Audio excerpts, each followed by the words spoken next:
স্বামী রাত 9টায় অফিস থেকে বাড়িতে এলো। স্বামী আসার পর স্ত্রী তার সাথে ঝগড়া শুরু করে দিল, কারণ স্ত্রী তার স্বামীকে মোটেও পছন্দ করতো না। স্বামী বলল, আমাকে খাবার দাও, আমার খুব খিদে পেয়েছে। স্ত্রী বলল, নিজে গিয়ে খেয়ে নাও, আমার ঘুম পাচ্ছে। স্বামী চুপচাপ শুয়ে গেল। স্ত্রী সারা রাত ধরে তার সাথে ঝগড়া করতে থাকলো। যখন সকাল হলো, স্বামী বলল, আমাকে নাস্তাটা তো দাও। স্ত্রী রেগে গিয়ে বলল, আমি তোমার জ্বালায় অতিষ্ঠ হয়ে গেছি, ক্ষুধা করুক, তুমি যেন মরে যাও। স্বামী কিছু বলল না, চুপচাপ অফিসে চলে গেল। দুপুরে স্ত্রী তার বাচ্চাদের স্কুল থেকে নিয়ে বাড়ির কাছে আসলো। তখন তিনি দেখলেন বাড়ির সামনে ভিড় জমে আছে। তিনি ঘাবড়ে গিয়ে কাছে গেলেন এবং দেখলেন তার স্বামীর মৃতদেহ বাড়ির সামনে পড়ে আছে। স্ত্রীর উপর যেন এক কিয়ামত ভেঙে পড়লো। তার মনে নীরবতা নেমে এলো। লোকেরা নিজেদের মধ্যে কথা বলছিল যে গাড়ির সাথে তার অ্যাক্সিডেন্ট হয়েছে। তখনই স্ত্রী জুড়ে চিৎকার করতে লাগলো এবং কাঁদতে লাগলো আর বলল, সঞ্জু উঠো, আমি আর তোমার সাথে ঝগড়া করব না, তোমাকে আর কিছু বলবো না,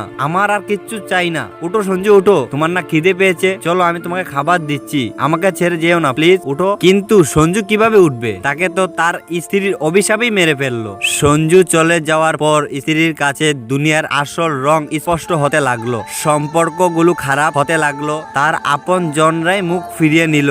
লোকেরা তাকে খারাপ দৃষ্টিতে দেখতে লাগলো। কয়েকদিনের মধ্যে তার ঘরও তার কাছ থেকে ছিনিয়ে নেওয়া হলো, যা তার পাপও ছিল। শ্বশুর বাড়ির লোকেরা নিজেদের মধ্যে করে নিল। স্বামীর মৃত্যুর পর স্ত্রীর এই উপলম্বী হলো, স্বামী যেমনই হোক, সে পছন্দের হোক বা অপছন্দের, সে একজন নারীর কাছে মুকুটের মতো তাজ হয়ে থাকে।